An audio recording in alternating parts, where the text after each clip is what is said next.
Hello everybody, and a nice, very chilly November evening, and well, as was to be expected, I was hoping to have a little sit down in Eldon Square, but apparently it's closed off for the moment because, and I'll show you guys this in a moment, because what I'm actually planning to do is do a video here for tonight, hang around for about an hour and a half or something like that, just because I kind of wanted to get a little bit of a glimpse of the city at night. And then I'm actually going to come back tomorrow afternoon, hopefully when it's all lit up and when the actual Christmas, just to give you guys a bit of a glimpse I should say, as to what the Christmas markets look like here in the daytime, because for the most part they're kind of being set up and there's all the usual fun of the fair whenever these things go on. But in the meantime, let me show you guys exactly what goes on. Hopefully better in the daytime, but there is some good actually being out here at all hours. So watch this. Right, okay, so for what it's worth, in the nighttime, usually there will be like some sort of display put up on this railing right here. Trees actually look a little bit, well, cleaner I suppose, but no, my mistake. Still leaves hanging about the place. You got this big, fair little merry-go-round right here. The corrugated wire fence is, well, it looks about as tatty as it does in the winter as it would in the summertime. But this, however, this is very, very new. Having the wheel up here kind of seems a bit of a fool's errand, really, because you're not going to be seeing the top of Elm Square or even Old Elm Square from there. Nice it is. Hello. Hi. Hi.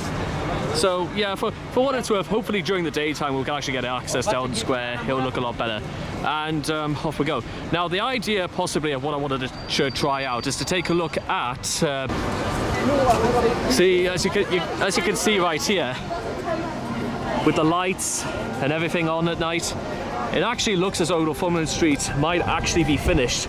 In fact, to be honest, I'd say about nearly half of the street has finally been rebuilt after nearly 2 years. Who knows, guys? Maybe if we're lucky, the entire street will completely look new by next summer.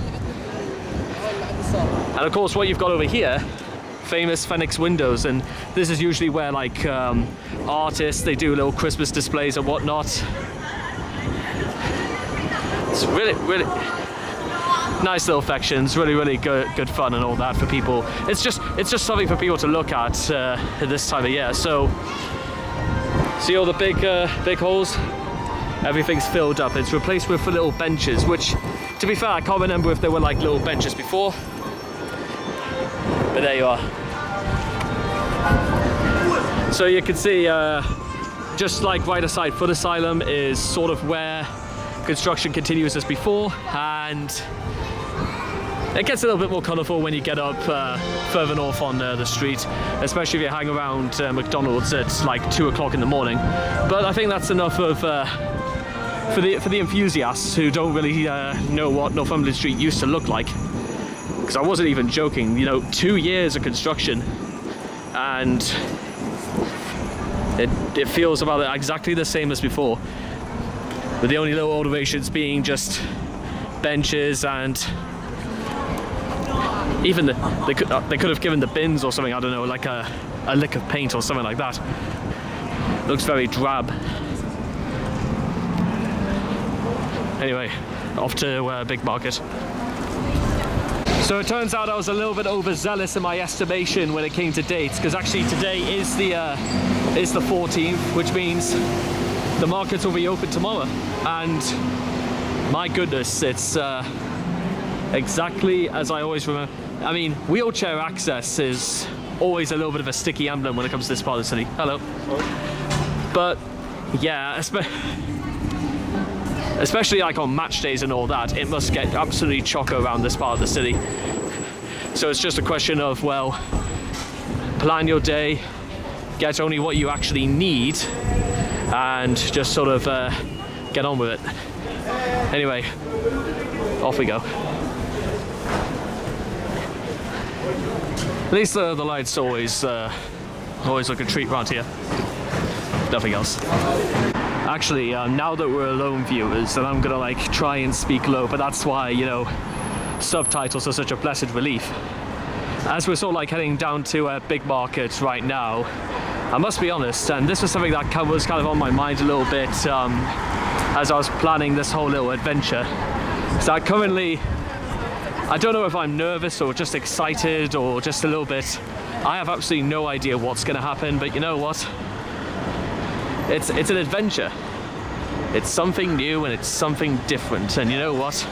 I quite like me a little bit of difference, and you gotta shake it up a little bit just to keep things fresh. So let's off we go.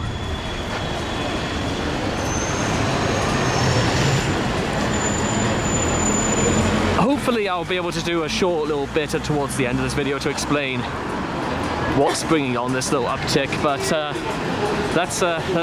Let's get going.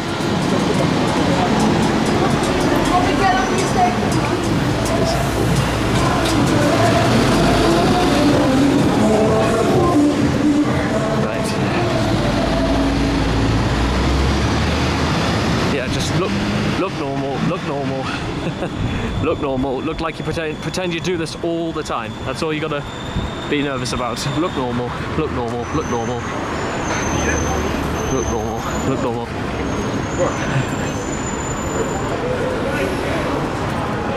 Well, round the Jolly Orner and off we go. Wendy's. Wonder what I was ever nervous about. It must just be quite early in the night. Hello.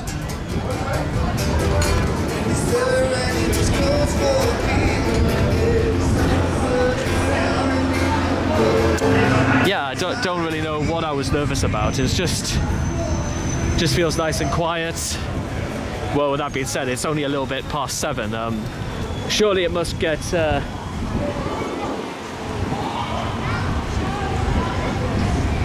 I completely forgot they had Hooters round here. Actually, you know what? I've got a better idea. Let's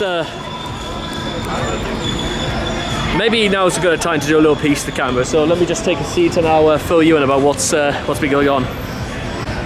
Okay, hello again, everybody. So the reason why I'm sort of here tonight and to give you guys a little bit of airspace is to just what's been going on, like in my mind and in my life and stuff like that. This last week was my first week when I was on my railway service and track engineering course. I think it's about like 8 weeks in total, so about one week is already in the books, and I'm really enjoying my time on this course already. Quite a lot of the first week is undergoing a lot of health and safety pointers and stuff like that. It has its points, don't get me wrong, and it covers, you know, what behavior you're supposed to take on the track, fire stuff, and, you know, like fire hazards and whatnot, because it can not be quite a dangerous place to actually work on the tracks or even be a part of the railway gang. But you know what? I quite like a lot of the people I'm on the course with. I think I know like 3 or 4 of them a little bit throughout the week. All good lads, you know what I mean? They're all hard grafters, and well, we get our first little taste of the field coming up on Tuesday, so it will be a bit of an opportunity to see whether or not the course or whether or not the work really is for me. So a little bit about that is that so much as what has got me through this first week has absolutely been down to evening. So much as what's got me through the first week is because of my instructor Kay. We're just going to call him Kay for the sake of brevity. And hopefully, if Kay happens to be watching this, literally couldn't have picked a better bloke or a more experienced or a seasoned vet to be a part of this. Built like the biggest brick shithouse you've ever seen in the Northeast. Hello. Harry, right? Yeah, sure. If you want to okay, I'll tell you what. It's gone on YouTube. Yeah, it's gone. The blind massive. Then we got YouTube. Aye. What's it? Radio Reality 1. Yeah, I'll tell you what. Sorry about that. Some youths and all that just wanted to see me channel and stuff like that. Nice lads. Anyway, so anyway, as I was saying, so much as what's got me through this first is because of Kay, and very, very straight talking, very straight to the point. And to be honest, out of everything that's happened to me this year, honestly, guys like Kay are an absolute godsend. No bullshit, straight to the point, straight talking, very, very, very. We'll say it exactly how it is, honest, and you know what? I like that. You know what? I like that, and you know what?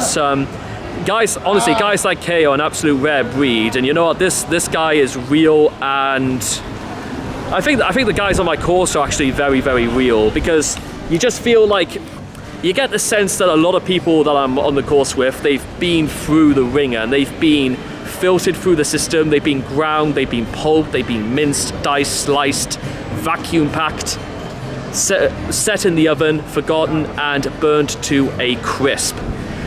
And some of the guys that I'm on this course with, they're ex-servicemen and all that. Some of them who've been in airborne regiments, many who've seen action in, you know, Iran, Kuwait, Northern Ireland.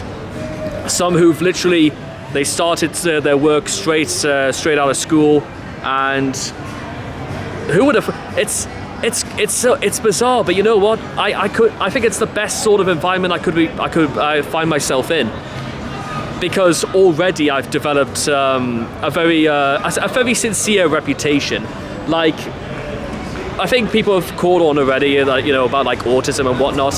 What they haven't caught on, however, is that I say autism, I say more mechanical savant, because I've long since doubted about the curricula for. All right, mate. All right, hi, nice. Yeah, doing YouTube and all that. Oh, you got YouTube? Hi. Can we say hi? Oh yeah, sure. You want to go on? Go on, say hello. Follow him. He's a legend. Give him a subscribe.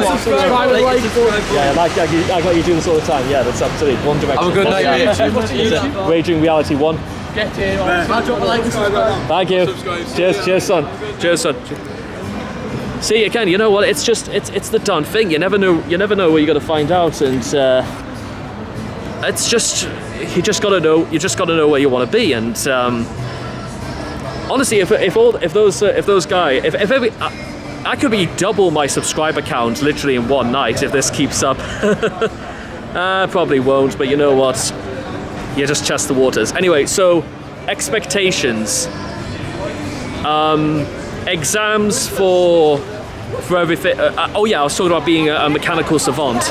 So what I'm saying about that is that it's giving me that level of confidence that actually people see value and resilience and a great deal of worth in what I'm good at. And you know what?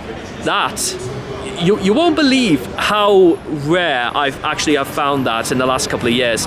People actually value and people actually respect what I'm good at. I think, you know what? It strikes me that depending on, you know, when I meet more guys and all that, and when I crack on and get on with the work, that's when it's really going to count. And you know what? I think I feel like I've grown up quite a lot in the last week. You know what? You get on with it, you crack on, you work hard, you get paid. That's how you do it. Now, one of the things I also took into consideration, and there may be some railway engineers watching this right now, you never know, because I wanted to get advice, is that what I wanted to do was to get a lot of like business cards specifically for all the worst jobs you could possibly do on the rail. Because, yeah, sure, you want a picture? Yeah. What you did, YouTube. Go on there, the Blythe Massive, look at that. Like a massive, you know what I'm saying? That's how we do. You've not got any questions asked. Well, do you want to say anything to the nice people at home? Hello. Just come to Newcastle, enjoy yourself. Yeah, you know what it is. The best place to be. Hey. Best city. Best city in the world, yeah. What's your name, mate? Yeah, What's your YouTube channel? Raging Reality 1. Raging Reality 1. I'll type it in for you. Right, let me see. Where was I? So, yeah, I had a little short talk with Jay there, just a little bit off camera and all that. You know, just this is like my first time actually doing the nightlife and all that. And to be honest, I'm just sort of like testing the waters just to see what's cool, and hey. Yeah, just test the waters, see what's good, just to see what's happened, and yeah, hopefully, you know, again, I'm not planning on staying out here too late or anything like that, because I've got like quite a lot of work to do tomorrow, and then I want to do a little bit of revision and do a little bit of networking, because one idea I did possibly have in order to try and have the absolute best reputation a guy could possibly get, because you know, I've heard some stories. So if you're actually part of the rail gang, and a lot of that involves just about usually like where you were before you started working on the tracks. A lot of it is also developing about what state of mind, like what can you give and what can you give to these guys. And honestly, the procedure for some of these things is actually quite incredible, which includes, but it's not limited to, when you're changing a sleeper, which means you have to you possibly have to undo a clipper, and maybe a Macbeth clip or a Sears clip or whatever it may be, and you've got to like possibly clean a fish plate. You've got to dig out the cess, and then you've got to dig out the ballast. What you're supposed to do, honestly, you bend double, you get ready, you look up every 5 seconds for a train, left, and right again, and then get back. And obviously the biggest danger on a job like this is, well, one, being hit by a train. And I don't care. Hello. Hello. Honestly, it doesn't matter, guys, if you get hit by a train at 30 miles an hour or 125 miles an hour, it will kill you. And then, of course, there's the other dangers when you're possibly working on the tracks. Like, let's say you needed to cross a rail. Let's say if you needed to cross a rail, if you step on one of the wooden sleepers, even in summer, it's like stepping on ice. So don't do it under any circumstance. You trip over a rail, you could break an ankle, you could dislocate something, you're laying dead on the tracks. And even if you try and like lie flat, what you see in the films, when a train comes over you, no, trust me, you're dead. Because one of the things you need to understand about how a train can kill you is that when a train comes towards you, what it's actually doing is it's pushing a lot of the air away. So when the air runs underneath, it's got to create a friction, and it's going to start lifting you like off the tracks. And then next thing you know, I mean, even if you're not killed, best case scenario, you'll probably never walk again, or you'll probably never ever be the very same ever again. And quite frankly, if that's what happens to the lucky ones, if they never walk again, I would rather die instantaneously being hit by a train at its very maximum speed. Because one thing, a little piece of trivia, the braking distance.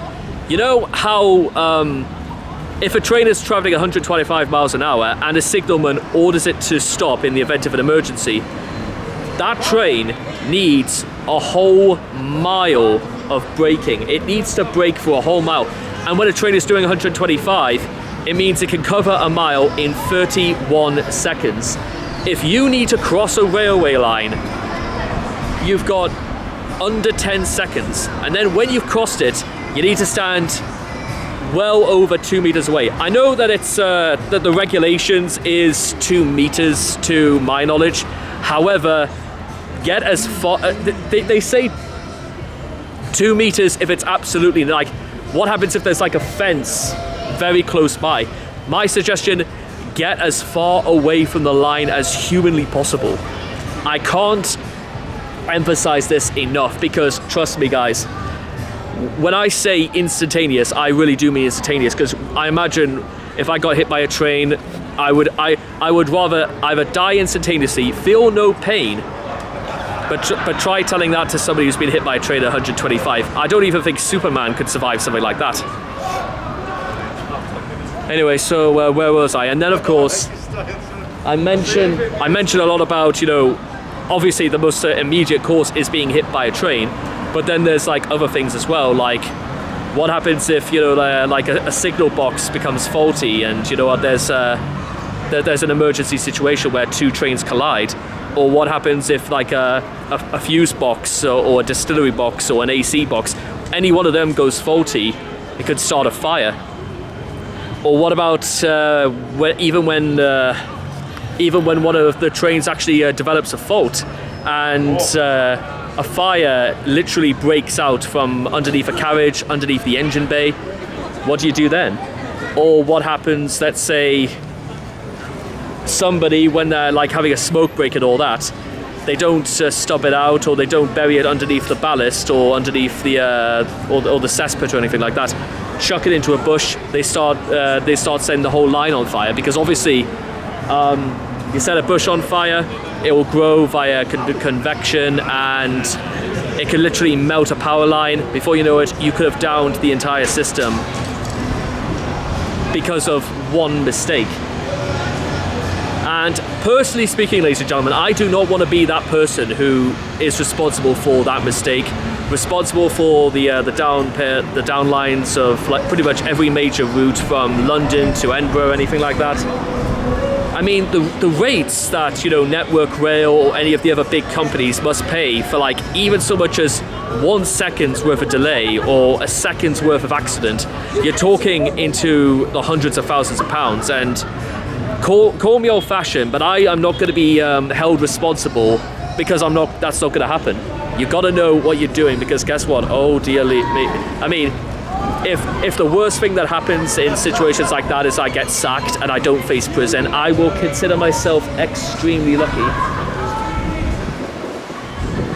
So yeah, and then there were other things aside. That they also talked a lot about the very graphic stories about the lucky ones, they say, for people who survive accidents caused by their own negligence and stupidity. Because outside of fires and the speed of the train, electricity is actually one of the bigger killers.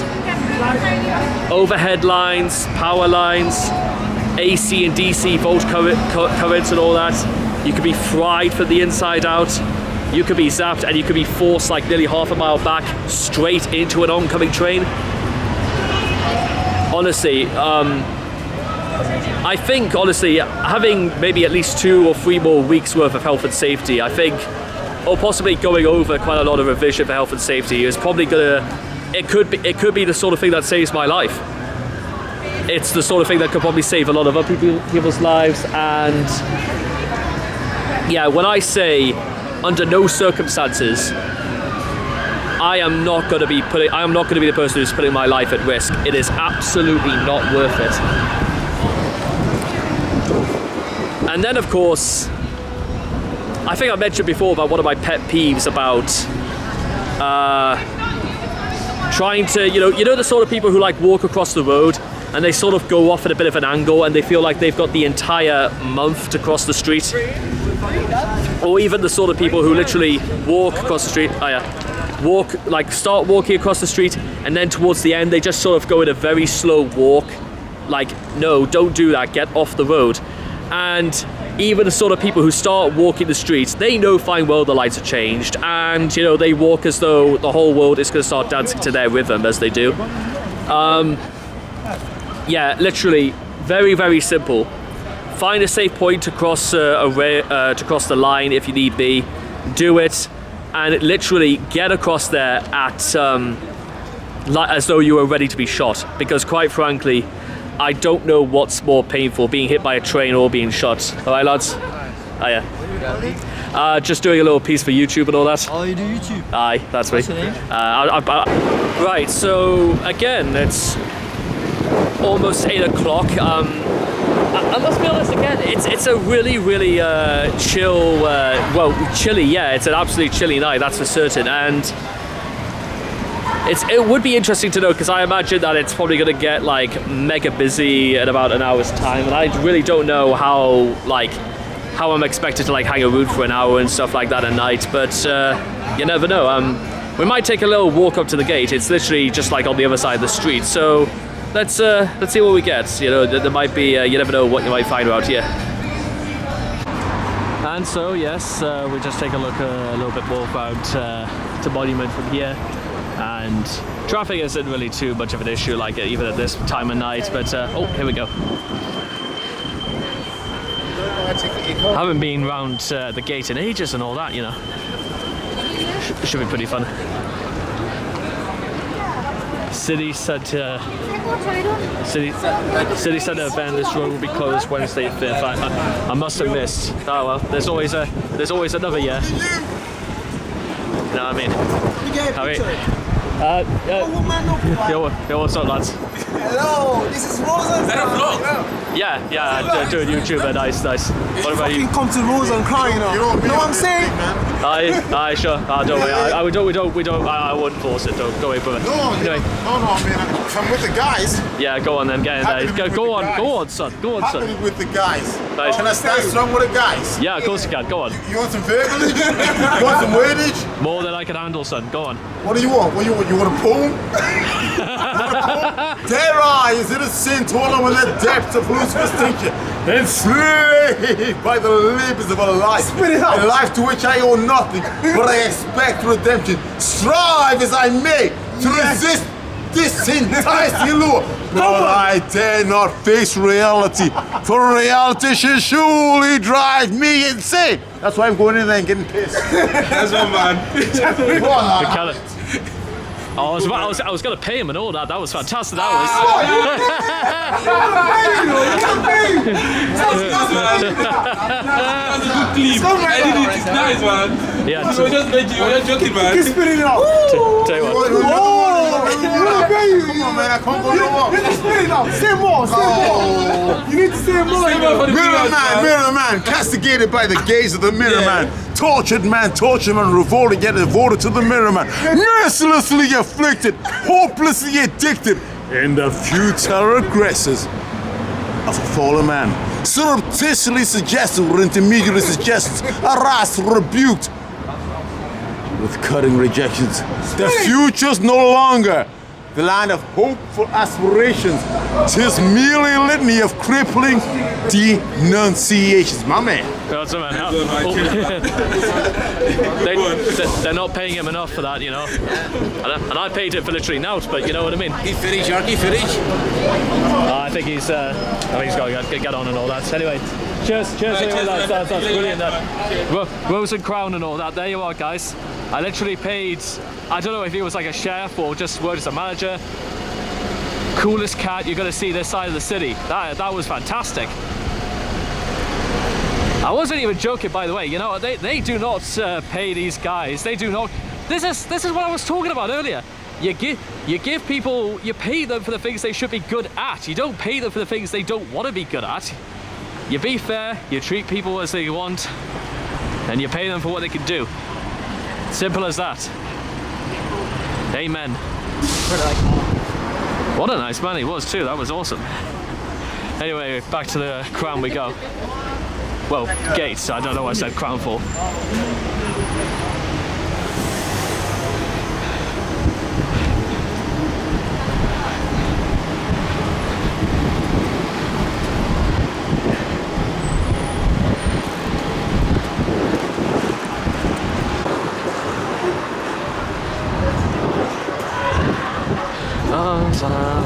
Into the mind.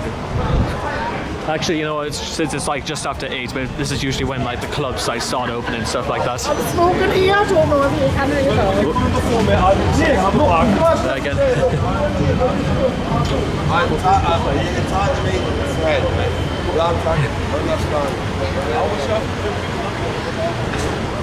See right there, big market. Let's take a little walk, dude. Right, lads. Yeah, go on. Big, go on. Bit of the Blythe Massive. Go on. What do you want to say? Jamie Little. Shout out Thomas Robinson, Jamie Little. Shout out Jaden Graham. Shout out Alfie Malloy. Shout out Robbie Naskin. Philly Norfolk. Philly McForeskin. And Tommy T. And what's your name? Jimmy Frank. Shout out Jimmy Frank. That's such a good name. Shout out Jimmy Frank. Shout out Wazza if you know what you know. Right, cheers, man. Shout out Wazza 2010. Shout out Giuseppe. Wait, COVID for the COVID. COVID. There we go. So nice. Have a nice lads. Have a nice lads. My son. There we are. Cheers. My kidder.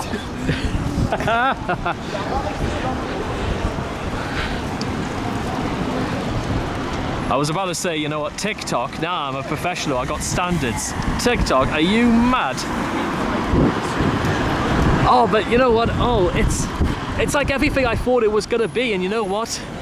Knee hostilities, everybody's smiling, everybody's happy. Yeah, that's the thing, I've come to terms with this, you know, everybody is happy. And I feel great for this, you know. Everybody is happy. I'm sure, maybe not everybody, but you never know. Anyway, so just sort of waiting for the road to cross. Okay, I'll tell you what, just a little last bit of the night. Let's actually explore like the bottom end of Big Market. Because it's right now it's actually trying to start to rain again, and you know what? I think I'm cool. I'm cool with it. I'm cool that we've seen everything we could. Evening all. I'm cool that we've like seen, and we're testing the waters, and you know what? We're dipping our toes. That's what this whole thing is you know what? We're dipping our toes, and you know what? Feels good.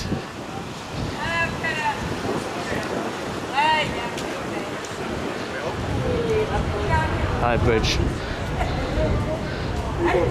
I almost for. Have I not? No, may as well check down here.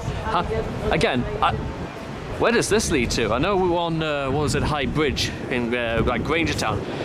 How have I not known what this place? Beehive? What? Where is this? Tell you what, let's have a bit of an explore. Let's and it's, oh god, it's really chucking it down now. Anyway, let's. Like, it spits more than it rains, really, if I'm being honest. Anyway, so let's kind of like half expected to like dive back and forth. Mind you, it does have its perks, you know, doing this whole vlogging scheme, you know, because it means you're not off, you get your miles in. Duke of Wellington looks like it's seen slightly better days, but oh well, they can afford door staff, and that's what they do. Evening.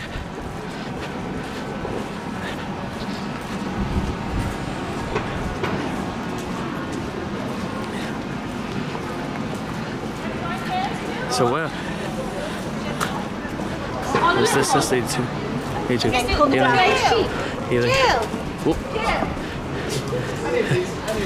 Evening. It's actually alright. Evening, sir. Oh, not bad. It's, you know what it is? It's freezing and all that, but you know what? Everyone's happy. Oh, everybody's happy. Everybody's happy in the city. It's the end of the week, everybody's happy it's the weekend. Absolutely, you know what? What more do people want, you know what I mean? Yeah. Cheers, son. Honestly, again, yeah, I don't disprove that. Everybody is happy.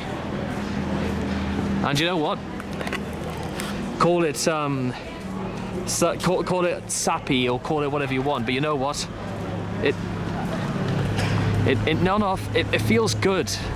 It feels good to actually be happy again, being myself. Yeah. I'm not really too sure what else I'm meant to say apart from that. Yeah. That's good. That's good. I'm glad. I like it.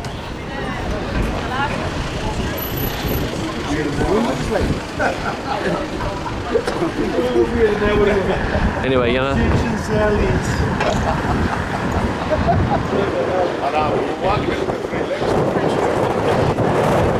You know what I'm gonna do now? I'm gonna conclude in about 10 minutes. I'm gonna go home. I'm gonna head straight back out into the village. Gonna go for a drink. That's what I'm gonna do. I am gonna enjoy my Friday night being happy. That's exactly what I'm gonna do. You know what has also just sort of like occurred to me? You know what I probably should do? Hopefully, you know, maybe if next week if things go well, maybe I should stick around a little bit longer at night. Maybe I'll bring a friend along who wants to. I don't want to say muscle or anything like that. Muscle sounds dead childish and all that, but you know what I mean. Sometimes, you know what, you gotta be prepared for when, you know, the really bad stuff happens. Not that, you know, you should ever anticipate or expect the bad stuff to happen, but when it does happen, you just gotta be ready for it. Ready for anything. Anyway. Anyway, back up Northumberland Street we can.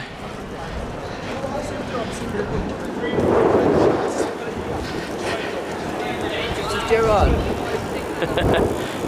I think he called me Stephen Gerrard. That's oh, that now makes me feel old. That does.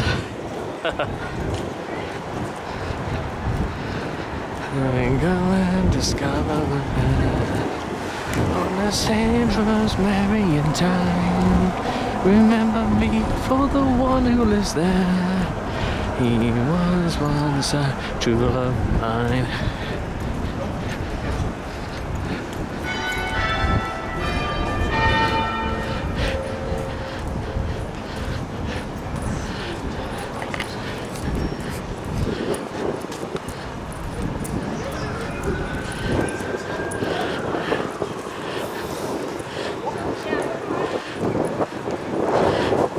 Yeah, I think that should be about it. So with that being said, I'll tell you what. Yeah, I think that should just about do it. So thank you so much for the first real like nighttime video I ever thought to do. You know what? I'd say just to give a little bit of an experience as to what it's like, or what like the earlier part of it is like. You know what? I'd say this has gone off without a hitch. So I think the thing to do now is bit of beat and off we go, off to home we go. So with that being said, thank you all you guys for watching, and thanks everyone who took part in all this, and I'll see you guys again next time. Thank you.